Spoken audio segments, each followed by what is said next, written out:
Rapat koordinasi pemantauan dan evaluasi atas pelaksanaan ketentuan perundang-undangan di bidang cukai ini diselenggarakan oleh Satuan Polisi Pamong Praja atau Satpol PP Kota Batu.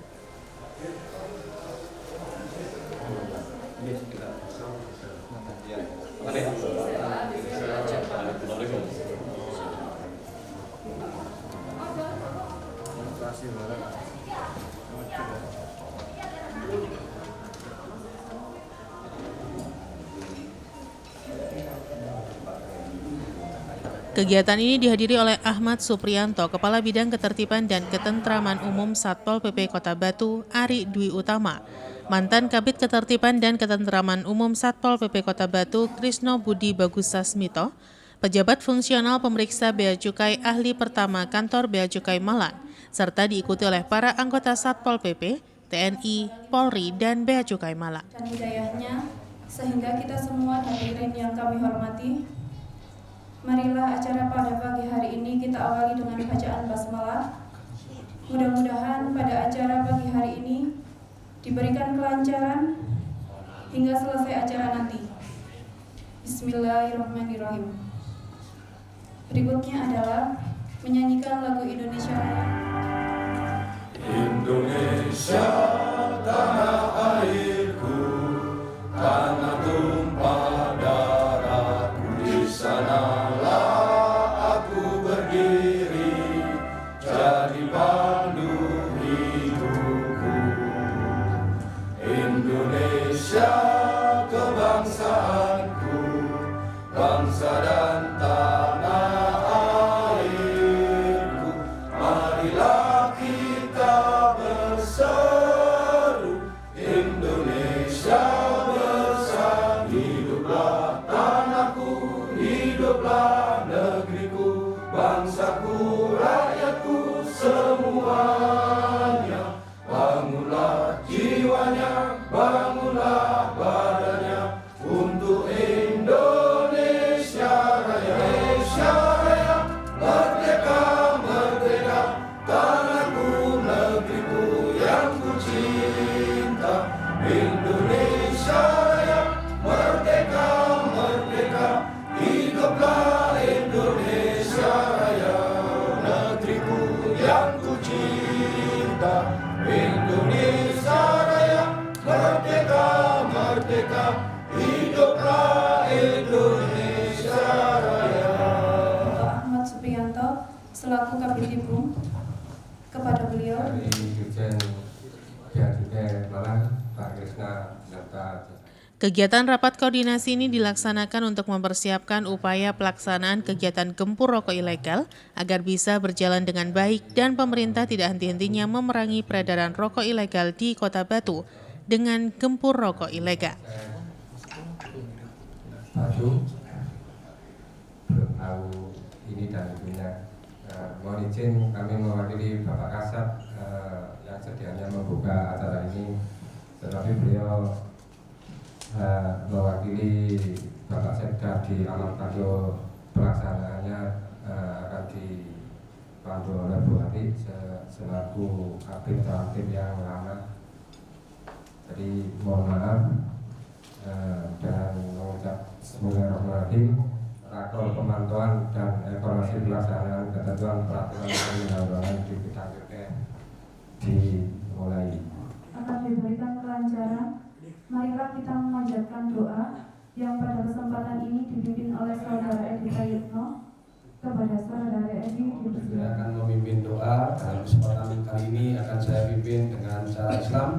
Bagi yang beragama lain, saya persilakan untuk berdoa sesuai dengan keyakinan masing-masing. Bismillahirrahmanirrahim. Walhamdulillahirabbil alamin. Allahumma firli wali walidayya warhamhuma kama rabbayani shaghira. Allahumma fir lana sabaqun nabil iman fala taj'al bi qulubina ghillan lil ladzina amanu rabbana ya rabbur rahim. Rabbana zalamna anfusana wa in lam taghfir lana wa tarhamna lanakunanna minal khasirin. Rabbana hab lana min ladunka rahmatan innaka antal wahhab. Ya Allah ya Tuhan kami, berikanlah kelancaran dan kemudahan kepada kami untuk melaksanakan rapat koordinasi pemantauan dan evaluasi atas pelaksanaan ketentuan perundang-undangan. Ya Tuhan kami, berikanlah kesehatan dan rezeki yang berlimpah, kabulkanlah segala permohonan dan permintaan kami, karena hanya Engkau yang sanggup dan mampu mengabulkan segala permohonan kami. Rabbana atina fid dunya hasanah wa fil akhirati hasanah wa qina adzabannar. Subhana rabbika yati amma yasifun wa salamun alal mursalin walhamdulillahi rabbil alamin. Satpol PP Kota Batu mendukung penuh upaya kantor Bea Cukai Malang melakukan penertiban peredaran rokok ilegal dengan melaksanakan kegiatan rapat koordinasi pemantauan dan evaluasi atas pelaksanaan ketentuan perundang-undangan di bidang cukai. Hadir pada hari ini oleh Satpol PP dalam rangka rapat koordinasi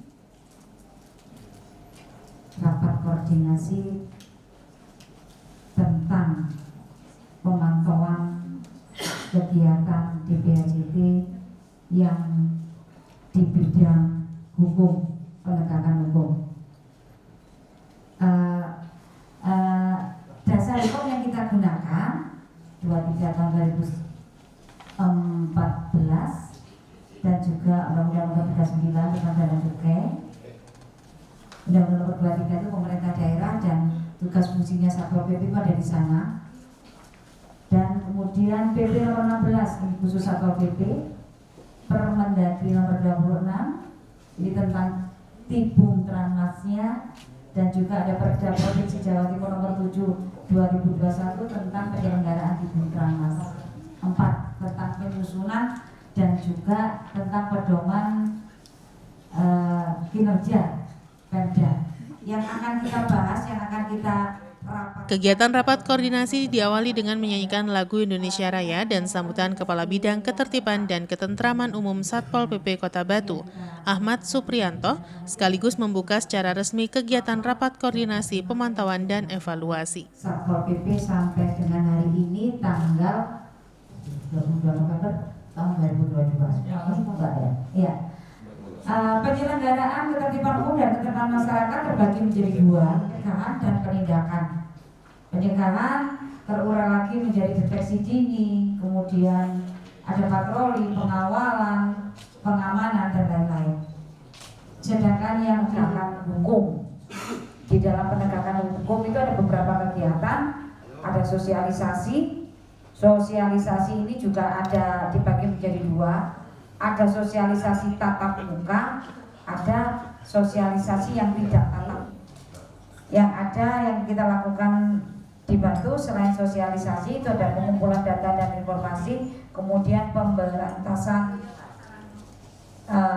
barang kena cukai ilegal, bisa operasi pasar dan juga operasi yang lain. Nah, dari Dirjen Bea Cukai nomor 4 itu kinerja-kinerja yang harus dilakukan di dalam bidang penegakan hukum adalah koordinasi dan kinerja operasi pasar bersama. Lanjut. Nah, seperti yang saya sampaikan tadi, ada beberapa kegiatan yang sudah kami lakukan. Perlu kami sampaikan di sini, Satpol PP tahun 2022 itu tinggal melaksanakan kegiatan, karena sebelumnya regulasi mengatakan bahwa untuk sosialisasi untuk bidang penegakan hukum itu diserahkan kepada OPD Ekbang bagian hukum, jadi di sana. Namun dengan regulasi yang ada pada tahun 2002 ini, bidang penegakan hukum itu berpindah kepada Satuan Polisi Pamung Praja. Jadi semua kegiatan yang berhubungan dengan penegakan hukum itu dilakukan oleh Satpol PP. Jadi pada tahun 2002 ini Satpol PP tinggal melaksanakan sosialisasi. Acara dilanjutkan dengan pemaparan yang disampaikan oleh mantan Kepala Bidang Ketertiban dan Ketentraman Umum Satpol PP Kota Batu, Ari Dwi Utami. Dalam paparannya menjelaskan, rapat koordinasi ini merupakan bagian dari pemanfaatan dana bagi hasil cukai hasil tembakau atau DBHCHT dari pemerintah pusat ke pemerintah daerah yang akan dilaksanakan beberapa kali pada bulan November dan Desember. Sosialisasi menyampaikan apa yang menjadi keluhan, apa yang menjadi harapan dan perlukan sosialisasi di 2003 ini dilaksanakan lagi dengan sasaran yang sama atau sasaran yang beda, yang tujuannya kesemuanya hanya untuk kegiatan penegakan hukum di bidang cukai. Oktober kami sudah berkoordinasi dengan Bea Cukai pada tanggal 6 Oktober 2022. Kami datang di sana dengan 3 bidang, dengan 3 kapit dan juga beberapa kasih mohon arahan dan petunjuk tentang kegiatan-kegiatan yang harus kami laksanakan di Satpol PP karena ini sesuatu yang baru. Jadi yang pada tanggal 6 itu. Kemudian pada tanggal 20 Oktober itu kami juga melaksanakan, ini khusus di kami yang diberi tugas, di tim kami yang diberi tugas tentang penyelenggaraan pemantauan, terus pengambilan data dan informasi dan operasi pasar. Kami datang waktu itu ditemui oleh Pak Kris dan juga anggota Bea Cukai yang lain. Selain kami dibimbing, diberi pengarahan tentang kegiatan-kegiatan yang sudah kami lakukan, selalu berkoordinasi dengan kantor Bea Cukai.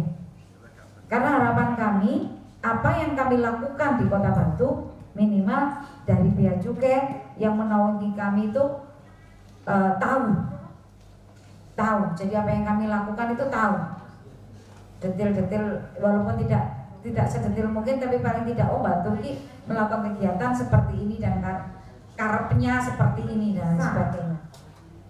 Ini sosialisasi pengumpulan massa. Kalau di penilaian ini kami tergolong yang pengumpulan massa di atas 100 Pak Kris. Karena yang didatangkan 125 ya Pak Patri ya. Ya. Itu kita laksanakan 6 kali dengan sasaran Linmas sama perangkat desa ya Pak Patri ya. Linmas, kemudian organisasi yang ada di desa. Baik itu PKK, Karang Taruna, perangkat desa itu sendiri. Dan narasumbernya murni dari kantor cukai ya Pak Andri ya. Cukai dan polisian. Cukai dan kepolisian. Dia yang memandui kegiatan sosialisasi. Dia dan itu dilakukan tahun ini sebanyak 6 kali. Ada juga kegiatan lain yang belum kita laksanakan Pak. Kita masih perlu ada koordinasi yang lebih mantap lagi, yaitu operasi pasar dan operasi bersama yang nanti tentunya akan melibatkan beberapa jajaran samping seperti TNI dan Polri. Itu kita masih perlu koordinasi lagi dan memantapkan lagi. Operasi pasar dan operasi bersama itu 4 kali ya. Iya, ada 4 kali nanti yang rencananya akan kita laksanakan, yang rencananya juga akan dibicarakan lagi, dikomunikasikan lagi supaya apa yang kita lakukan nanti tidak ada hal-hal kalau yang namanya sudah mengarah ke penindakan, mengarah ke penertiban, itu kekuatan kita juga harus penuh dan juga regulasinya juga harus kuat, aturan-aturan. Pihak Satpol PP bersama instansi terkait lainnya juga akan melaksanakan pemberantasan barang kena cukai ilegal, pengumpulan informasi barang kena cukai ilegal, dan operasi gabungan. Kita akan merencanakan mengumpulkan masyarakat yang akan kita suguhi beberapa atraksi kesenian, dan di situ nanti akan ada penyampaian tentang gempur rokok cukai ilegal. Yang belum saya sampaikan tadi, jadi sosialisasi itu ada 2, sosialisasi tatap muka dan juga publikasi. Publikasi ini sudah mulai berjalan, sudah bekerja sama dengan beberapa teman-teman wartawan dan juga dengan media-media sosial, media cetak dan lain sebagainya. Semua yang kegiatan kita sudah mulai di-upload, dan juga nanti rencananya juga akan ada talk show dan juga ada kegiatan-kegiatan yang lain. Maka kita memang harus melakukan ini. Dan sedikit juga kami menyampaikan tentang tadi gambar umum penyelenggaraan. Kami perlu sampaikan ke Pak Budi, Pak Kris ya. Teman-teman ternyata di Satpol PP ini pengen minta lebih mantap lagi gitu loh, sehingga dia bener-bener tahu aku anggota Satpol PP ini ngerti, oh ini palsu. Nah ini kemarin ada yang bertanya seperti itu, kami arahkan ini direncanakan di tahun 2023, sehingga 2023 itu ada kayak semacam apa Pak? TOT ya Pak ya? Trainer of Nah, trainer of trend itu yang anggotanya Satpol PP sehingga Satpol PP yang melanggar. Tapi ada juga ada yang pakai bea cukai, tapi peruntukannya salah, kadaluarsa. Nah itu yang gimana itu nanti yang harus dikuati di kegiatan berikutnya. Lanjut, tentunya kami sangat berharap adanya masukan, arahan, sehingga nanti bisa kita jadikan catatan pegangan untuk melakukan kegiatan penyempurnaan di tahun 2023. Baik itu dari kepolisian, dari TNI, apa masukannya? Karena kalau sudah berbicara masalah penegakan hukum ini sudah kita yang trimas ini sudah nggak bisa lepas. Satpol PP, TNI, Polri ini sudah menjadi satu kesatuan.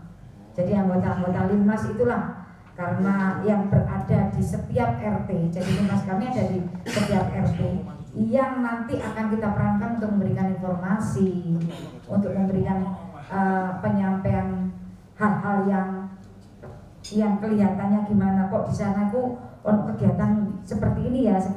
Nah, informasi seperti itu nanti yang akan kita lakukan untuk pembinaan terhadap anggota Linmas. Tiga pilar tersebut secara menyeluruh bertugas untuk masalah ketertiban dan ketentraman. Secara khusus nanti kita akan kolaborasikan dengan tugas yang diberikan penegakan tentang DPHJT, tentang cukai. Konsepnya seperti itu nanti yang akan kita laksanakan di tahun 2023. Yang berbahagia, saatnya saya ini terutama kami yang dari Satpol PP, mungkin bisa kami dibantu satu notulen Pak Ibu, kepolisian, dari TNI dan juga dari kantor bea cukai bisa kita rekam bea cukai Malang. Dari bea cukai Malang, waktu dan tempat kami persilakan. Assalamualaikum warahmatullahi wabarakatuh. Selamat siang, salam sejahtera, salam sehat buat kita semua. Pertama ingin saya perkenalkan diri, nama saya Krisno Budi, panggilnya biasa dipanggil Kris, asli dari Malang. Kami bertugas di KPPBC, Kantor Pengawasan dan Pelayanan Bea dan Cukai, tipe Madya Cukai Malang, di Jalan Surabaya nomor 2. Untuk pertama kali saya ingin mengenalkan dulu apa itu bea cukai, Pak. Tugas kami itu apa? Jadi nanti berkesinambungan antara bea cukai dan untuk apa nih kita berkoordinasi saat ini. Terutama terkait di BHJT, mungkin ada beberapa dari Bapak Ibu sekalian yang mungkin baru mendengar pertama kali.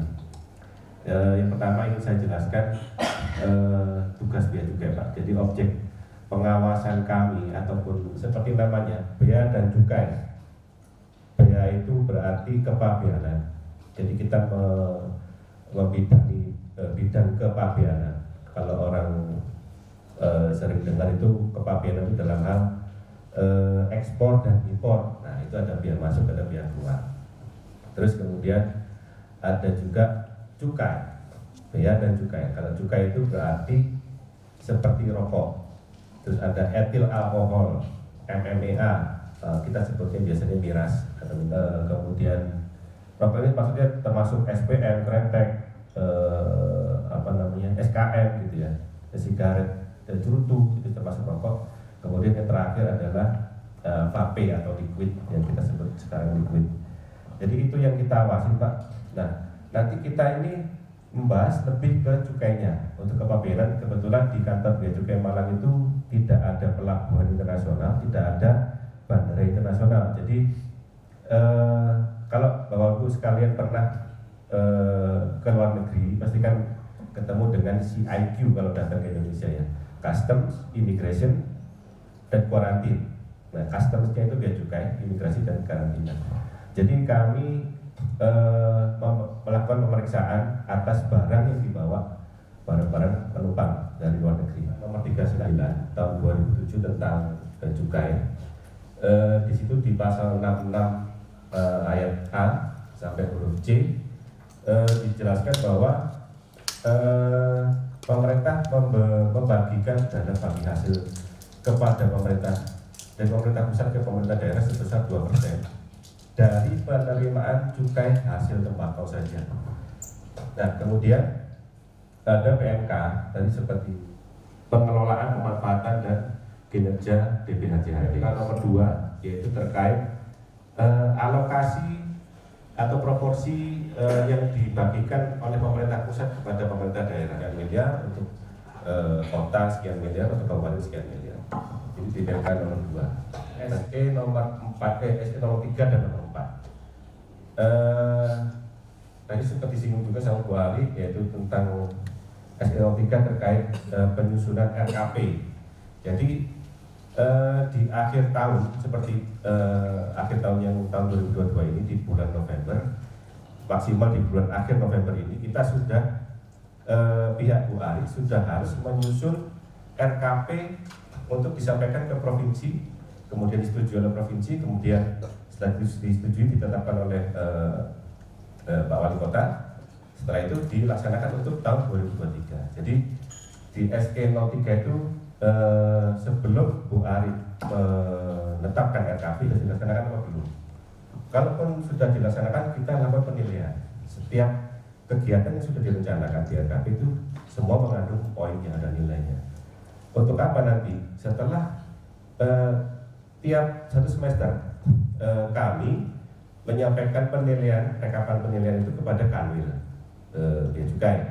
Kemudian Kanwil Bea Cukai merekap seluruh Jawa Timur 2 dilaporkan ke kantor pusat. Kemudian kantor pusat melaporkan ini di Indonesia ini semua Pemda nilainya sekian, dilaporkan ke DPK, Pertimbangan Keuangan, untuk dijadikan pertimbangan untuk pencairan anggaran tahun berikutnya dan dapat hasil cukai tahun berikutnya. DPHJHT itu diberikan kepada Pemda. Dalam hal ini sesuai amanat undang-undang dan PMK. Nomor 1 adalah peningkatan kualitas bahan baku. Nomor 2 adalah pembinaan industri. Ketiga, pembinaan lingkungan sosial. Dan keempat, sosialisasi ketentuan di bidang cukai. Dan kelima, pemberantasan BKJ ilegal. Jadi kurang lebih ada 3 bidang di DPHJHT itu yang diatur oleh PMK 215, yaitu pertama bidang kesejahteraan masyarakat. Kemudian yang kedua bidang kesehatan, yang ketiga adalah bidang penegakan hukum. Dari 20 miliar itu 50%-nya untuk bidang kesejahteraan masyarakat. Nah, yang 10%-nya untuk bidang penegakan hukum dan 40%-nya untuk bidang kesehatan. Nah, kita fokus di bidang penegakan hukum karena bidang Kesmas dan bidang, kalau Kesmas mungkin ada di situ ada yang terlibat dinas sosial, gitu ya, tenaga kerja. Karena di SE 04 tadi itu pedoman penilaian bea cukai terhadap kinerja Pemda itu fokus di bidang penegakan hukum yang 10%. Terkait fleksibilitas ya, terkait fleksibilitas dana. Untuk karena kemarin itu 2 tahun kita diterpa dan ditempa istilahnya sama pandemi ya. Jadi saat sebelum PMK 215 itu PMK 206, fleksibilitas ini berbeda dengan yang PMK 215. Jadi di PMK 215 itu lebih berfokus ke kesehatan. Artinya apabila ada sisa anggaran ataupun kelebihan anggaran di saat perencanaan itu di bidang penegakan hukum dan bidang Kesmas, bisa dilimpahkan ke bidang kesehatan. Nah, kalau yang sebelumnya beda. Kalau sebelumnya dari porsi juga beda. Untuk porsinya di PMK 206 2019 itu untuk bidang gakum sendiri 25%. Itu pun nggak boleh diganggu-gugat. Yang tidak boleh diganggu-gugat adalah dananya bidang kesehatan. Karena ini lagi arahan dari pemerintah pusat bahwa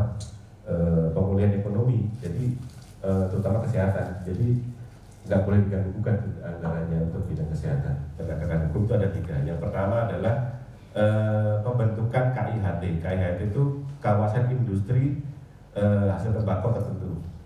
Terus kemudian sosialisasi, dan yang ketiga pemberantasan. Operasi gabungan atau operasi bersama. Kita melakukan operasi bersama seperti yang disampaikan Bu Ari tadi, rencana hari Kamis kalau nggak salah. Kita melakukan operasi bersama, kita turun ke pasar bersama-sama, Bea Cukai, Satpol PP, mungkin dengan Bapak TNI dan Polri, terus kemudian sasarannya bisa ke toko maupun ke pasar ataupun ke ekspedisi, ataupun peran aktif dari pemerintah daerah dalam hal pemberantasan BKJ ilegal atau rokok ilegal. Jadi Bu Ari dan Pak Ahmad bersama tim turun ke lapangan dengan skema tertutup. Soalnya kalau pembelian dengan pengaku dari petugas pasti kalau dia memang menjual rokok ilegal pasti disembunyikan, pasti pakai skema tertutup, artinya menyamar menjadi pembeli. Apabila ditemukan di toko ataupun di pasar, kemudian ada aplikasi sebagai penghubung kita berdua, yaitu aplikasi Sirolek namanya. Jadi diupload di foto, di tag lokasinya, kemudian diberi identitas pemiliknya apabila diketahui, kemudian alamatnya, semua diupload di aplikasi namanya Sirolek. Nah kemudian kami memantau, kemudian kami turun ke toko tersebut untuk melakukan penindakan. Itu yang pengumpulan informasi. Nah semua kegiatan di bidang penegakan hukum itu ada poin-poinnya, seperti yang tadi saya jelaskan bahwa poin pertama adalah Pemda melakukan kajian terkait KIHT. Nah ini poin-poin KIHT semuanya ada. Integrasi sendiri, misalkan lagi ada wayangan, disisipkan aja sosialisasi terkait ketentuan di bidang cukai maupun gempur rokok ilegal. Yang penting satu, materinya sudah tersampaikan ke masyarakat, kemudian ada tidak harus dari kami Bu yang atau Pak yang menyampaikan sosialisasi dan operasi pasar bersama. Nah ini operasi pasar bersama dan pemberantasan BKJ ilegal seperti saya bilang tadi, bahwa rencananya mungkin minggu-minggu ini kita akan melakukan operasi bersama. Semua juga ada poinnya, dari mulai pembentukan tim satgas, pendataan terkait PJT atau tempat ekspedisi, kemudian loading bis ataupun truk, terus kemudian apabila ada informasi tentang mesin rokok ilegal, mesin rokok ya, mesin pembuat rokok, nah itu didata, kemudian apabila ada 20 poin, mana tadi? Yang terakhir adalah di bidang gakum, yaitu pengumpulan informasi. Nah itu tadi seperti kita bahas bahwa sekarang aplikasi Sirolek ini sudah versi nasional, karena dulu pilot project-nya ada di kantor kami bekerjasama dengan Pol PP Pemkab Kabupaten. Nah 2019 pilot project-nya kemudian diperbaiki sistemnya, kemudian akhirnya diangkat ke kantor pusat, kemudian disetujui, akhirnya sekarang sudah dinasionalkan. Terkait pembekalan, dan saya catat ada beberapa catatan terkait satu pembekalan atau asistensi. Monggo nanti kita dengan senang hati Bu, teman-teman anggota dari Pol PP kita asistensi supaya kita kasih pembekalan terkait pengenalan rokok ilegal. Apa itu rokok ilegal? Terus kemudian kita juga berikan asistensi terkait aplikasi Sirolek apabila ada kesulitan, dan kemudian pengumpulan informasi juga nanti akan kita sekaligus full paket untuk kita ini. Kita berikan pembekalan dan asistensi. Kemudian terkait timeline, kemarin sudah kita bahas bersama dan Pak Ahmad juga terkait RKP. Ini penting bagi kami untuk sebagai lampiran ke Kanwil ke pusat ke DJBK terkait timeline. Jadi timeline terkait sosialisasi dan operasi gabungan. Sementara itu dalam paparannya, narasumber kedua Krisno Budi Bagus Sasmito, pejabat fungsional pemeriksa Bea Cukai, ahli pertama kantor Bea Cukai Malang menjelaskan, sesuai dengan Peraturan Menteri Keuangan atau PMK nomor 215/PMK.07/2021, tentang penggunaan, pemantauan, dan evaluasi DBHC-HT. Dijelaskan alokasi peruntukannya untuk 3 aspek, yaitu 50% untuk bidang kesejahteraan, 10% untuk bidang penegakan hukum, dan 49% untuk bidang kesehatan, dan Kota Batu menerima Rp2 miliar atau 10% dari total DBHC-HT yang diterima sebesar Rp20 miliar. Pemkot Malang dan Pemkot Malang Kabupaten. Jadi kami harus menyesuaikan dengan agenda sesuai kursi kami juga. Koordinasi dengan apa yang terkait, tadi terutama dibahas tentang Linmas. Memang yang paling dekat mungkin Bu ya, dengan masyarakat adalah Linmas. Jadi memang sebisa mungkin bagusnya seperti itu Bu. Artinya dengan TNI, Polri, dan Linmas itu memang penting banget Bu. Artinya yang tahu lapangan kan mereka mungkin. Jadi kalau ada informasi monggo langsung disampaikan ke tim Satpol PP, terutama tim yang pengumpulan informasi, kemudian langsung ditindaklanjuti. Kalau ada rokoknya langsung dimasukkan ke aplikasi silahkan. Saya jelaskan jenis-jenis BKC ilegal. Untuk rokok ilegal, jenis-jenisnya satu yang jelas seperti Ibu Ani tadi sampaikan, yang paling gampang adalah polos, nggak ada bandrolnya istilahnya, nggak ada pita cukainya. Coba ada rokok. Ini ada bandrolnya Pak, ada pita cukainya Bu.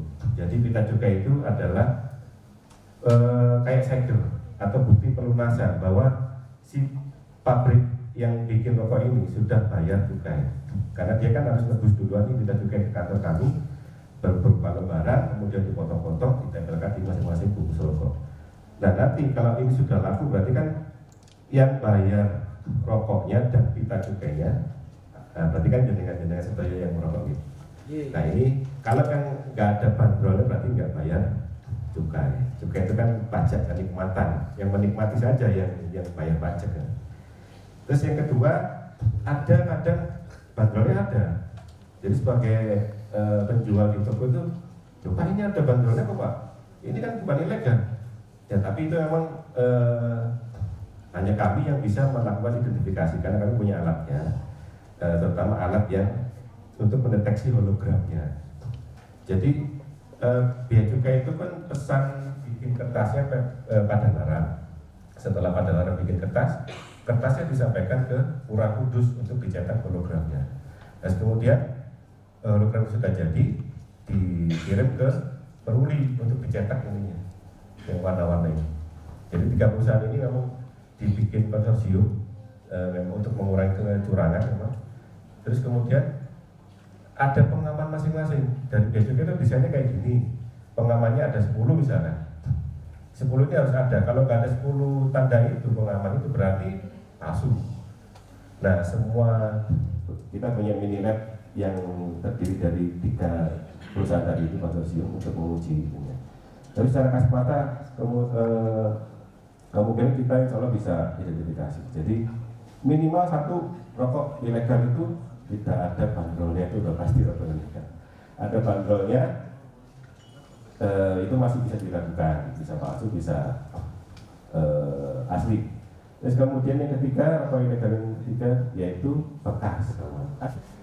Terus kemudian yang ketiga bekas, yang keempat salkup, ada bandrolnya, ada pita cukainya asli, kita identifikasi asli, tapi salkup itu ini pita cukai ini kan masing-masing ada kode personalisasi ya. Artinya yang tarifnya lebih murah ditempelkan di rokok yang SKN. Berarti kan negara rugi, kurang bayar istilahnya. Jadi separuh lebih kurangnya. Itu namanya salah penuntutan. Dan terakhir adalah salah personalisasi. Benar SKP, benar ini SKN. Rokoknya SKN, kita juga SKN. Tapi kode ini ya beda. Perusahaannya PT ABC, di kode ini ya PT DEF.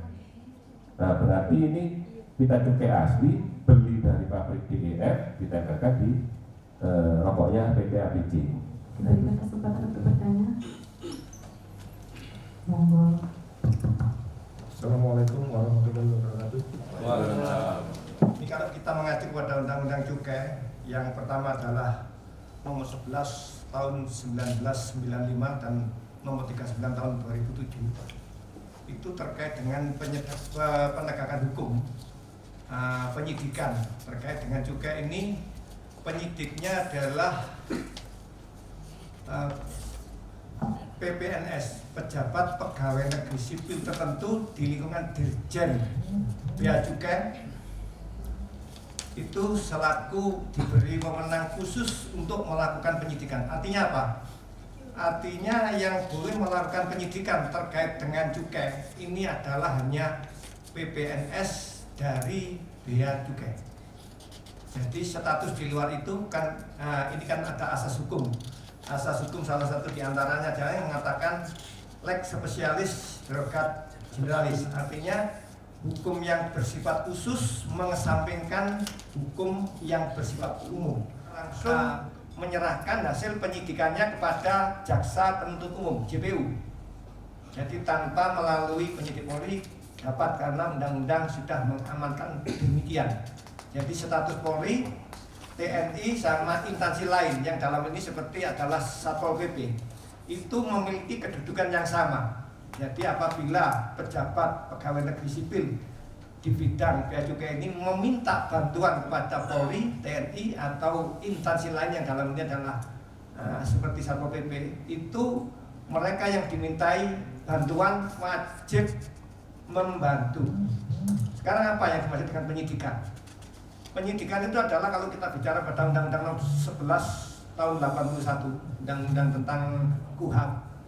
Penyidikan adalah serangkaian cari dan mengumpulkan bukti yang mana dengan bukti itu membuat terang suatu perkara tindak pidana guna menentukan tersangkanya. Ini pengertian daripada penyidikan. Kita menggeledah segala macam sampai memanggil itu termasuk ranahnya penyidikan. Nah, ini ada di lembaga yang siapa yang boleh melakukan. Ini siapa saja boleh, tidak hanya Polri, siapapun TNI, bapak-bapak TNI juga boleh pada memberikan bantuan. Kata-kata dapat itu atas permintaan bea cukai. Jadi yang harus kita maknai dalam undang-undang ini. Dan ini sudah diundangkan sehingga kita wajib, karena bea cukai adalah alat negara penegak hukum juga. Jadi ini kami tawarkan dulu, kita himpun beberapa pertanyaan dulu dan masukan, baru nanti kita tanggapi, ataukah satu langsung kita tanggapi. Rapat koordinasi dilanjutkan dengan kegiatan tanya jawab terkait materi yang telah disampaikan. Sangat marah sekali, sangat banyak, baik yang dijual di toko-toko pedagang ataupun dijual secara tidak resmi memang banyak. Yang menjadi pertanyaan kami berkaitan dengan kedepannya akan dilaksanakan operasi bersama, terutama ke pedagang-pedagang, baik pedagang kaki lima ataupun yang mungkin pedagang besar juga ada. Pertanyaan kami, bagaimana dengan pabrik pembuat rokok tersebut? Apakah selama ini sudah dicek pabrik tersebut tentang pembuatan rokok ilegal? Kalau pabriknya saja tidak kita cek, ya tetap aja nanti akan penjualan rokok ilegal yang tetap aja akan semakin banyak. Itu yang pertama. Kemudian yang kedua, apabila didapati pada saat kedepannya nanti operasi bersama mungkin ditemukan di salah satu pedagang terdapat rokok yang ilegal, langkah kita bagaimana? Apakah pedagang tersebut terkena proses hukum ataupun hanya tindakan peringatan saja, ataupun dengan ketentuan peraturan yang lain? Nah, yang ingin saya tanyakan sebelumnya terkait optimalisasi penyerapan dana DBH Jatim. Untuk di Kota Batu sendiri tadi dari slide kan 6 kali sosialisasi, terus selanjutnya ada 4 kali operasi gabungan. Nah, untuk optimalisasi penyerapan, apakah dari jumlah kegiatan itu tadi dapat menyerap seoptimal mungkin, ataukah terdapat silpa dari anggaran yang ada? Itu pertanyaan yang pertama. Apakah terdapat kendala dari Satpol PP sebagai PIC sendiri yang mengampu DPHJAT ini? Apakah dimungkinkan dari Satpol PP ini untuk berkolaborasi dengan OPD yang lain? Kalau yang dulu kan yang megang bidang perekonomian untuk sosialisasinya, kemudian jika akan melaksanakan operasi gabungan, maka pihak perekonomian berkoordinasi dengan Satpol PP. Nah sekarang dibalik nih, yang megang Satpol PP apakah dimungkinkan untuk berkoordinasi dengan OPD yang lain? Nah kemudian ini ada tambahan masukan terkait sosialisasi. Ini juga masukan dari teman-teman di kantor, bahwa untuk narasumber, karena ini kan kegiatannya kan terkait juga ya. Tadi sudah disebutkan bahwa teman-teman di Satpol PP pun belum mengetahui secara pasti gimana sih cara membedakan rokok ilegal yang ada pitanya, mengidentifikasi secara pasti itu masih belum tahu. Kalau untuk pengalaman yang sebelumnya, untuk sosialisasi ini narasumbernya itu hanya dari Bea Cukai, dan itu dibagi menjadi 2 sesi. Jadi sesi yang pertama itu sosialisasi yang secara umumnya, cukai itu apa, DPH cukai itu apa, kemudian jenis-jenis rokok ilegal itu apa. Kemudian di sesi yang berikutnya adalah dari narasumber akan memberikan cara untuk mengidentifikasi pita cukai itu sendiri, sehingga nantinya peserta sosialisasi ini mengerti gimana caranya membedakan ini apa pita cukai yang palsu. Yang saya tanyakan, orang untuk berbuat curang itu banyak jalan. Ini salah satu contoh yang pernah saya alami sendiri. Kita mengetahui masalah cukai itu asli enggaknya itu kan kita sudah tahu dari pihak cukai. Tapi yang saya pernah alami ada cara baru lagi. Cukainya itu asli. Begitu saya buka ternyata rokoknya itu yang palsu. Nah itu bagaimana cara? Itu yang pernah saya alami. Jadi banyak jalan orang untuk berbuat curang. Jadi mereka itu apa? Kan adanya cukai itu kan apa? Supaya negara tidak rugi ya. Nah sekarang itu cara-caranya pedagang itu lebih pintar lagi gitu loh. Jadi rokoknya itu ambil, terusan tuh nyegelnya itu dia lebih rapi lagi dan persis seperti ini. Ternyata begitu dibuka, ternyata rokoknya rokok tinggi, lincing dewi. Saya kira itu aja. Pertanyaan. Jadi yang pertama yang ingin kami sampaikan, mungkin nanti Pak Sarok, Pak Budi, Pak Kris juga bisa menambahkan. Yang untuk Pak Yulis, bagaimana penyerapannya? Ini begini Pak Yulis, sebelum kami melakukan kegiatan ini memang sudah dibagi menjadi 3 tim. 1 tim yang menangani masalah sosialisasi saja, itu di bawah kendali bidang Linmas, dan kendalinya Kabid Linmas Pak Doni. Dan itu mereka sudah juga menyampaikan semacam RAB-nya. Ini mau dipakai 6 kali ini tempatnya di mana, sasarannya di mana, mamilnya di mana, itu sudah ada. Kemudian yang kedua adalah tim tentang ini pemberantasan ini, tim saya di Tirtibu. Itu kami juga sudah menyampaikan RAB. Kami tidak bisa melakukan perubahan apa-apa dari yang sudah direkomendasi oleh provinsi. Ya, kami sudah lakukan itu. Nanti itu yang kami sampaikan bahwa Desember itu semua kegiatan harus selesai, SPJ juga harus masuk. Itu yang kami harus kerja di sini, gerak cepat di sini. Kemudian tim yang ketiga adalah tim publikasi. Tim publikasi ini sebenarnya bisa menjelaskan sejauh mana ini dari ketua timnya Pak Cahyi atau Bu Ida, tapi tadi rupanya ada kegiatan yang khusus dengan kejaksaan. Jadi prinsipnya demikian. Kami diserai, kemudian kami dimintai RAB. Jadi tim publikasi ini mau pakai banner berapa, ditempatkan di titik mana, ukurannya berapa, itu sudah masuk di dalam sistem kami yang namanya SIPD. Kemudian kita harus melaksanakan kegiatan yang sudah terencanakan. Kalau kendala-kendala sepertinya masih belum muncul, Pak. Karena kita masih ya sudah seperti inilah yang dilakukan Satpol PP dengan regulasi dengan ketentuan Satpol PP, dari regulasi yang ada yang dilakukan Satpol PP, ya kita lakukan seperti ini. Untuk sementara kendala-kendala belum. Terus apakah tidak ada kemungkinan untuk bisa bekerja sama dengan OPD lain? Bagi saya pribadi itu sangat-sangat memungkinkan, sangat-sangat memungkinkan. Karena kalau nanti Satpol PP hanya melakukan kegiatan DBAJT, tentu kegiatan yang rutin menjadi pertanyaan ya tanda petik. Sedangkan kegiatan rutin Satpol PP ini bisa dikatakan tidak ada berhentinya. Yang di sebelahnya dengan ini namanya Pak Gus ini, Pamwal ini sehari-hari ya 24 jam ya namanya Pamwal. Karo Ibu Emi Hernandi itu jono Ibu kan seperti itu. Kita tetap melakukan tugas rutin itu yang harus utama. Jadi bagi saya walaupun DBAJT ini wajib, tapi adalah tugas tambahan yang diberikan oleh pimpinan. Tetap semua harus dilaksanakan. Cuma porsinya jangan sampai ke bolak-balik.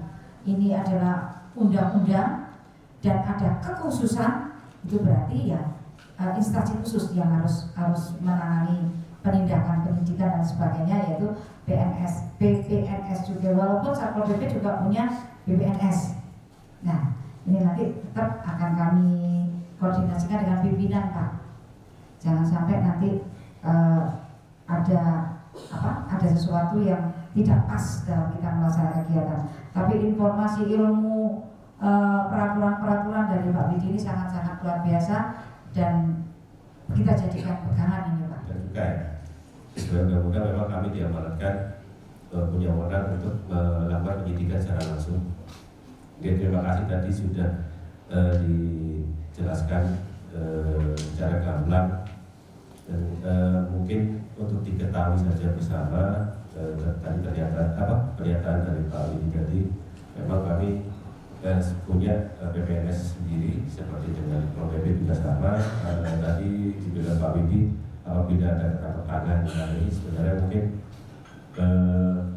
dari pihak kepolisian juga bisa melakukan penangkapan dan kemudian dilimpahkan ke kami karena warna penyidikan di bidang juga ini adalah di kami.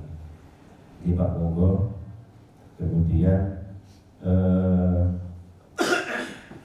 untuk bersama-sama melakukan penindakan ya tadi terakhir ya.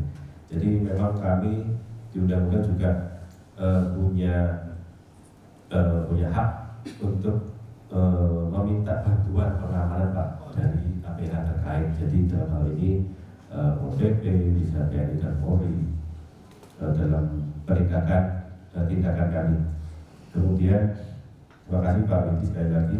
Kemudian terkait PKC ilegal satu bungkus pun sebenarnya memang sudah ranahnya pidana Pak.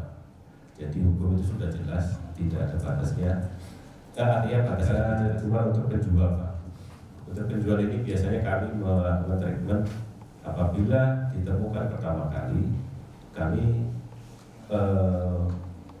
sampaikan pertama sosialisasi ke dia, ke penjualnya untuk tidak mengulang lagi.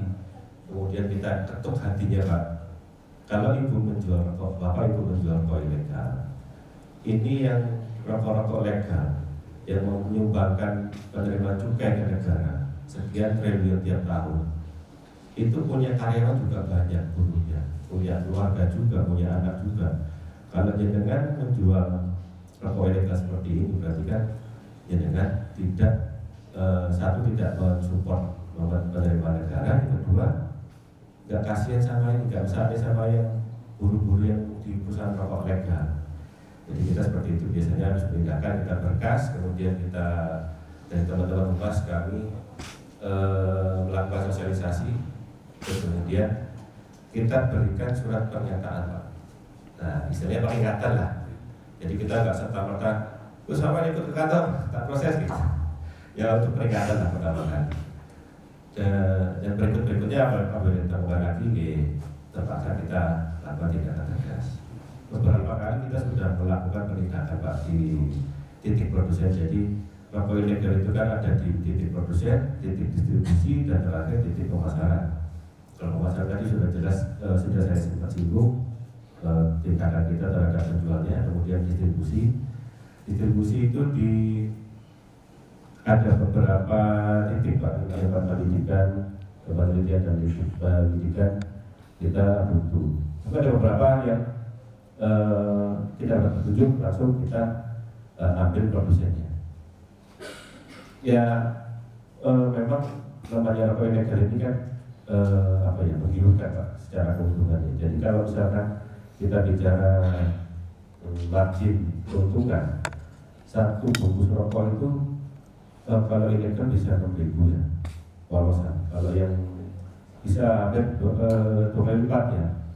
Yang resmi itu 10.000 ke atas, 12.000, hampir setengahnya.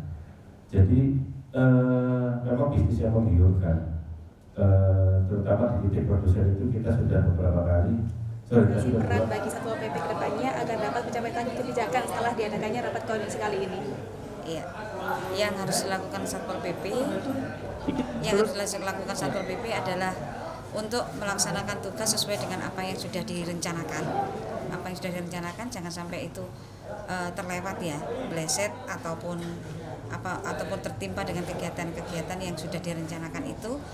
Dan pembekalan yang sudah kami lakukan mungkin bisa dioptimalisasikan di lapangan, sehingga kegiatan dalam melaksanakan tugas tidak akan melanggar ketentuan-ketentuan yang sudah ada.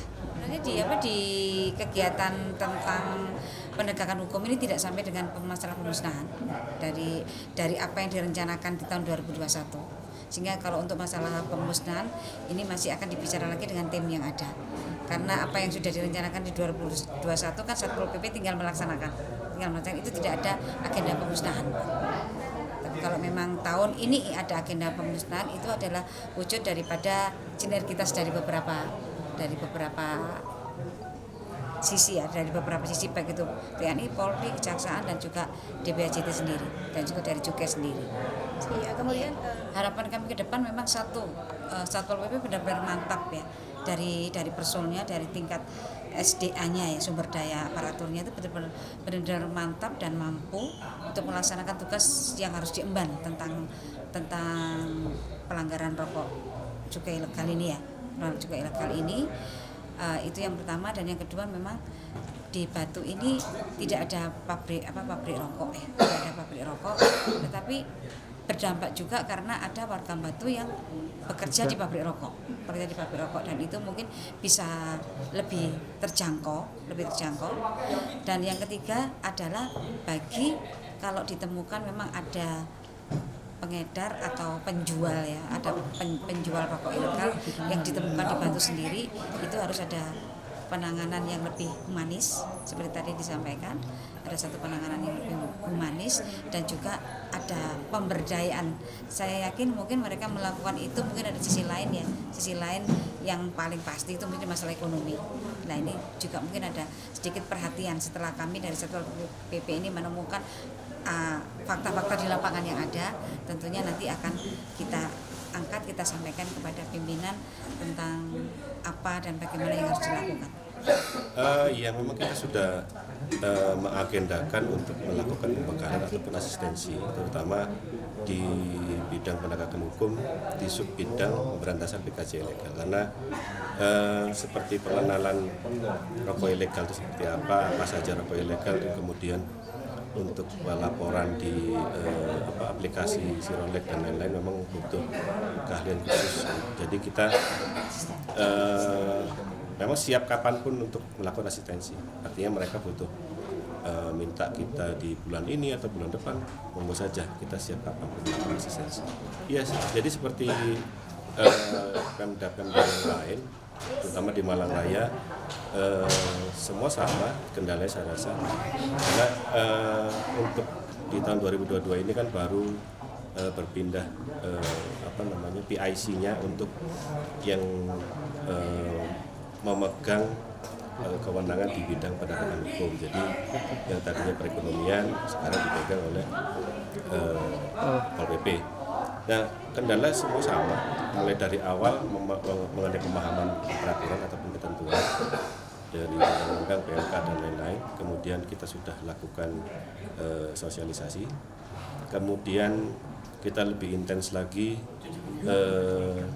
Semua sebenarnya sudah ada di surat edaran yang nomor 03 dan 04 terkait penyusunan RKP dan lain-lain. Semua langkah-langkahnya sudah jelas.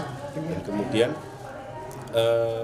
kita tinggal realisasikan aja ke mereka, kita pandu, kita bekalan. Dan alhamdulillah semua sudah bisa teratasi kendala-kendala yang selama ini mereka keluhkan kepada kami.